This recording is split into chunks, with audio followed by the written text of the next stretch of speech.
Hello mga mi! Isang taon ko na palang ginagamit ang vacuum na ito at gusto ko sanang ibahagi sa inyo ang aking updated na review. Sa hanggang ngayon ay maganda pa rin ang kanyang pagsipsip ng mga alikabok.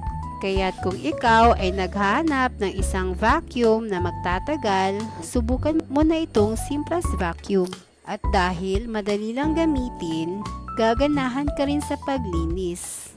Sa isang taon kong paggamit, masasabi ko pa rin sulit na investment ang vacuum na ito. Kaya kung ikaw ay naghahanap ng reliable vacuum, highly recommended ko pa rin ito. Isa sa mga bagay na gusto ko dito ay madali lang i-maintain, madaling linisan at madali rin ang pagtanggal ng mga alikabok sa filter. Tatanggalin lang natin ang mga alikabok na nakadikit sa filter.